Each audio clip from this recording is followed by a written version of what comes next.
When you think of a show after WrestleMania, you think of spectacular moments. You think of fireworks, explosions, all kinds of debuts, all kinds of wow factors, just like how Raw was on Monday night.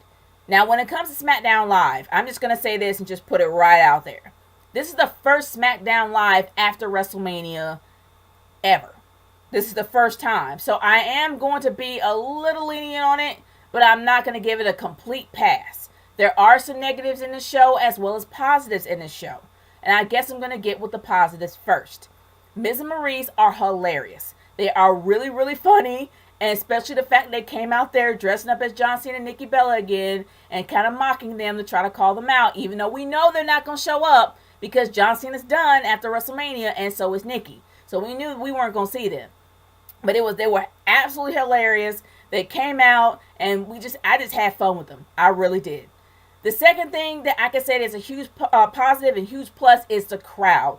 The crowd not only were really into some of the segments as well as some of the promos and matches, they were civilized, they were polite, they were not rude like the Raw crowd was, and they actually did pay attention and listen to what everybody had to say. And that's the one thing I like about the SmackDown crowd. They have manners. I enjoyed that. Seriously. The third thing that I absolutely loved was we had 2 debuts and 1 return.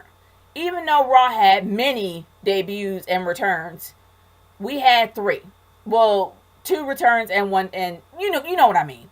We end up having the return of Ty Dillinger the debut of Ty Dillinger 10 as well as the debut of Shinsuke Nakamura, which is something that is amazing because it makes me look forward to them being on the show and what the feuds are going to put them in and what situations are going to put them in, what match is going to be put in.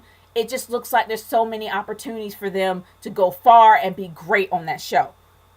And then we had the return of Eric Rowan. The one person that I kind of missed because I missed that big long red beard. And also I kind of missed the Wyatt family. And I was hoping that the Wyatt family get back together. But I'll get to that a little later. Now, there was another plus when it comes to matches. It was the match between Dean Ambrose and Baron Corbin. Even though, I'll get into that a little bit later, but that match really was hard-hitting. That match definitely felt like a no-holds-barred, I'm going to beat you down and just break you kind of match. And that's the match that I want to see out of Dean Ambrose since he became solo. And it's been years since I've seen that from him. And it makes me happy to actually see that on SmackDown. But let me get into the negatives here. Actually, the negative for that match is the fact that we should have saw that last night. Not last night, but on WrestleMania on Sunday night. Unfortunately, Sunday afternoon. Other than that, on Sunday. We should have saw that on Sunday, and we shouldn't have saw that tonight. Unfortunately, the match at WrestleMania was quite boring, quite dull, and you just weren't interested in it. But tonight, you really was. And it just felt like all the emotions that should have been at WrestleMania poured out here. And that's the one negative that I have to say about that match.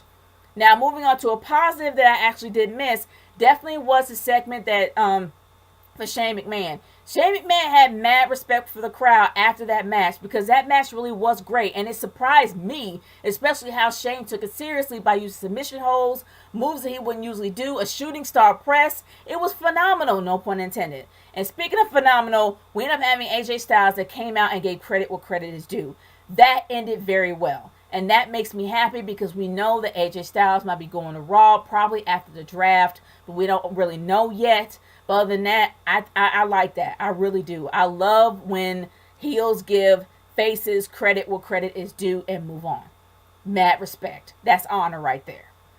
Now, let's go into some of the negatives. And the biggest negative for a match that I have is the women's match. It just fell flat. The SmackDown women's division has gone down a lot. And it really, really makes me sad.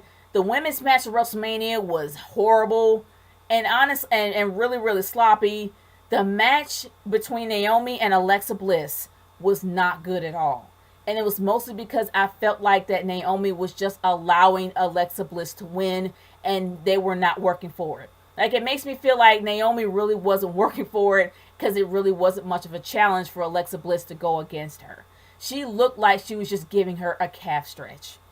Honestly, it looked like the Naomi was allowing Alexa Bliss to give her a calf stretch, and there was so much open maneuvering for that hold that Naomi could easily break it or just punch her in the face.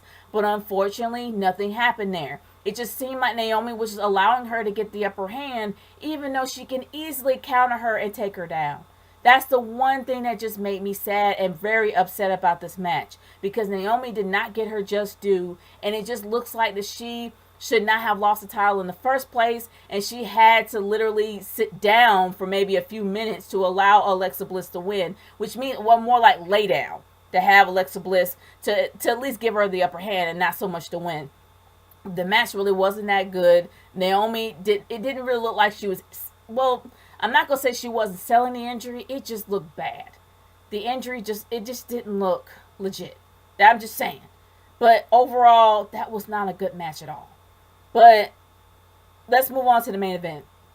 The main event of the night definitely was the ex-Wyatt family members versus the current Wyatt family members. Luke Harper and Randy Orton versus Eric Rowan and Bray Wyatt. Now, here's my really big gripe of this entire match. They're going far beyond the Call of Duty to make Randy Orton look like a babyface after everything he did to Bray. That makes no sense to me. He is a certified heel. For crying out loud, his signature, I'm sorry, his spirit animal, whatever it is, happens to be a snake. He's known as the Viper, the apex predator. What part of babyface is that? I'm sorry, it just isn't for me.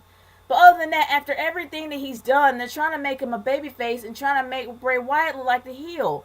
The guy lost his character lost a lot. So you would think that he would pretty much be somewhat of the face. But strangely enough, he literally was in the ring towards the very end when he looked like he was losing against Randy Orton. Mysteriously left the ring, left Luke Harper left Eric Rowan by himself, and pretty much Eric Rowan got the crap beat out of him, rolled out the ring, and you had Bray Wyatt abandon Eric Rowan at the side of the ring. Why? That's the one thing that I wouldn't think that he would ever do. I thought he would welcome back his brother in arms and not betray him like that. That's just me. It just doesn't make any sense to me at all. And even in the beginning, that when they had that talk and how Bray was like at the beginning of the whole show, when Bray was on the Titantron and talking back to Randy, I'm like, dude, you just lost in one of the biggest pay-per-views of your entire life. And they're just going to consistently make you lose. They have to do something to make Bray look like he's a relevant champion. Not champion, but a relevant opponent. They really haven't done that. So how can we ever take you seriously? I'm hoping that they actually do kind of build this feud up to where he comes back to being who he used to be, and the family comes back together again. Because it looks like they're trying to sever all ties with the family and they all go solo, which is not what I want. I want the Wyatt family to come back together. They're the most dynamic, psychotic faction I have ever laid my eyes on. And I would love to actually see them stay as a group than them split up. Because they're better as a group than they are as babyfaces by themselves. Because let's be honest, Luke Harper is far too creepy to be a babyface. Just saying. But other than that, guys, that's my overall thoughts towards SmackDown. Actually, I know I haven't really said it. My overall thoughts is this. This was an average SmackDown Live after WrestleMania. I'm not going to say it was horrible, but it was just average. Is that bad? No, because it's his first time. At least it's not horrible. It's just average. But that's my overall thoughts. What are yours? Leave in the comments below and let me know how you guys feel. That is it for me. I will see y'all later. Peace out.